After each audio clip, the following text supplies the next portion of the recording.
and he did indeed. They were in Colorado. They took over apartment complex. They cut the fingers off people if they call police.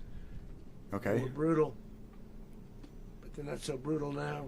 You went to Epstein Island. I just have to congratulate our military, Pete and everybody, and our National Guard, because the job that they've done, whether it's in Washington, D.C., where we have a totally safe city, where it was one of the most unsafe cities anywhere in the world, frankly, and now we have no crime in Washington, D.C. We haven't had a killing. We had the terrorist D.C. did get attack safer, it's true. a few weeks ago. A little bit of a different kind of a threat, but we haven't had a killing in a long period of time, 6-7 months. We used to have 2. No way, he just did. On average, 2 a week. Bro, we're at war. Do you have to do this? The restaurants are opening. Everyone's happy.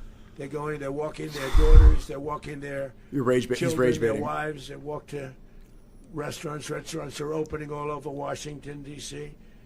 So I want to thank the National Guard. I want to thank our military. And I want to thank law enforcement. It's been amazing.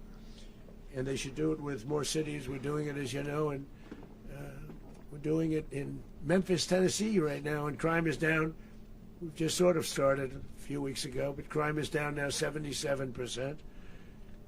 And the governor of Louisiana called, great person, and he wanted us to help him, as you know, in a certain very nice part of Louisiana. We have done that. It was a rough section, and we have crime down. This is a humiliation ritual for Marco Rubio. Nothing already after 2.5 weeks.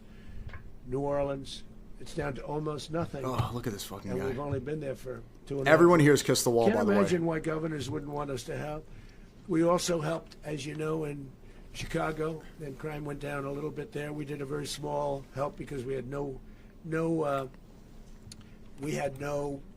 working ability with the governor. The governor was a disaster, and the mayor was a disaster. But it knocked down crime. But we're pulling out of there when they need us. We'll know. You'll know. You'll be writing about it. And likewise, Los Angeles, where we saved Los Angeles early on, where the head of the police department made a statement that right now. If the federal government didn't come in, we would have lost Los Angeles. That's long after the fires. That's when they had the riots in Los Angeles. We did a great job. Got no credit for it whatsoever, but that's okay. It doesn't matter. We don't need the credit.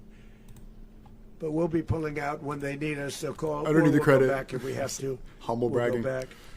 But we did a great job in various cities. But the place that we're very proud of is Washington, D.C., because it's our nation's capital. We took it from being a crime-ridden mess to being one of the safest cities in the country. But the gangs that they sent raped, tortured, and murdered American women and children. Didn't you rape a kid on Epstein Island, apparently? Aragua.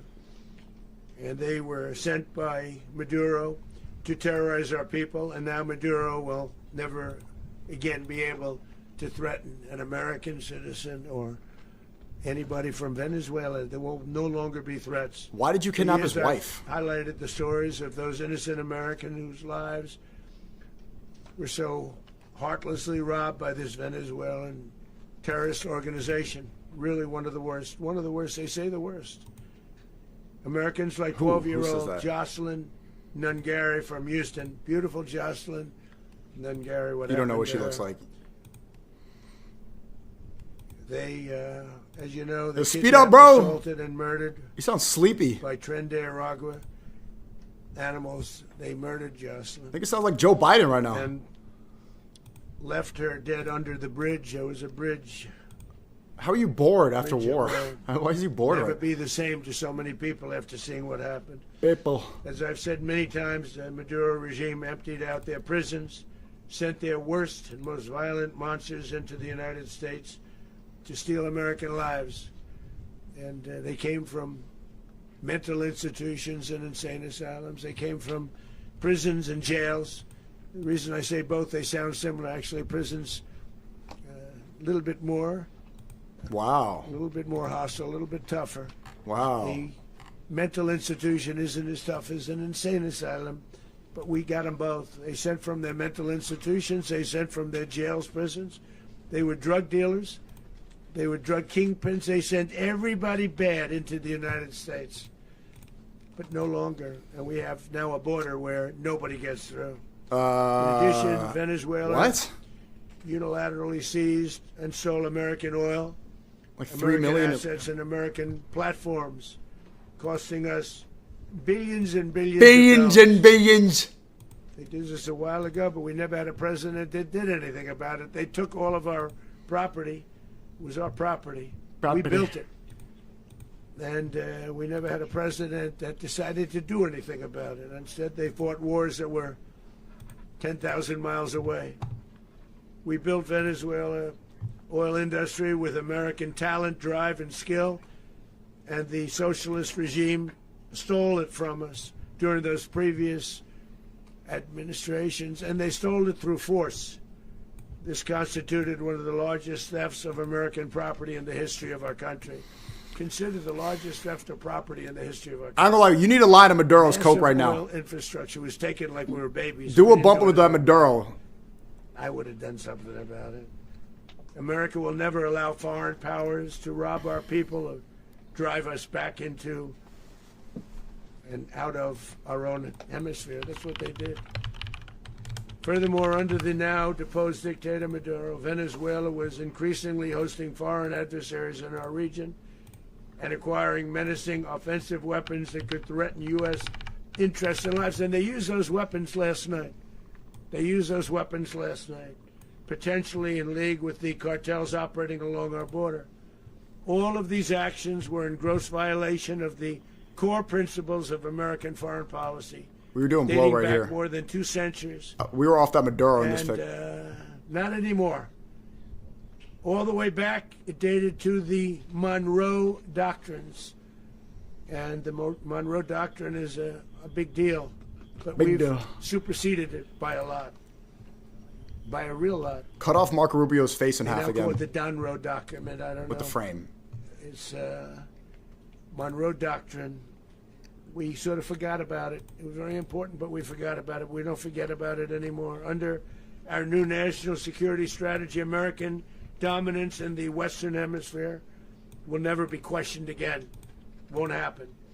Bro's flexing. So just in concluding, for decades, other administrations have neglected or even contributed to these growing security threats in the Western Hemisphere. Yeah, what the fuck is he looking at? Under the Trump administration, He's looking at the we Maduro. are reasserting American power in He's a very thinking about that powerful coke. way That coke in the back room. in our home region. And our home region is very different than it was just a short while ago. The future will be, and we did this in my first term. We had great dominance in my first term, and we have far greater dominance right now. Everyone's coming back to us. The future will be determined by the ability to protect commerce and territory and resources that are core to national security. These are core to our national security. Just like tariffs are, they've made our country rich, and they've made our national security strong. No, Trump coin made you rich, bro. Your crypto scam But these are made the you iron rich. laws that have always determined global power. And we're going to keep it that way. We will secure our borders. We will stop the terrorists. We will crash the cartels. And we will defend our citizens against all threats, foreign and domestic. Other presidents may have lacked the courage or whatever to defend America. But I will never allow terrorists and criminals to operate with impunity against the United States. This extremely successful operation should serve as warning to anyone who would threaten American sovereignty or endanger American lives. How are they? Very importantly, the embargo on all Venezuelan oil remains in full effect. The American Armada remains poised in position, and the United States retains all military options until United States demands have been fully met and fully satisfied. All political and military figures in Venezuela should understand satisfied and dominant. What happened to Maduro can happen to them, and it will happen to them if they aren't just, fair, even to their people. The dictator and terrorist, Maduro, is finally gone in Venezuela. People are free. They're free again. It's been a long time for them, but they're free. America is a safer nation. This morning, it's a prouder nation this morning because it didn't allow Bro freed Venezuela instead of horrible Palestine. person and his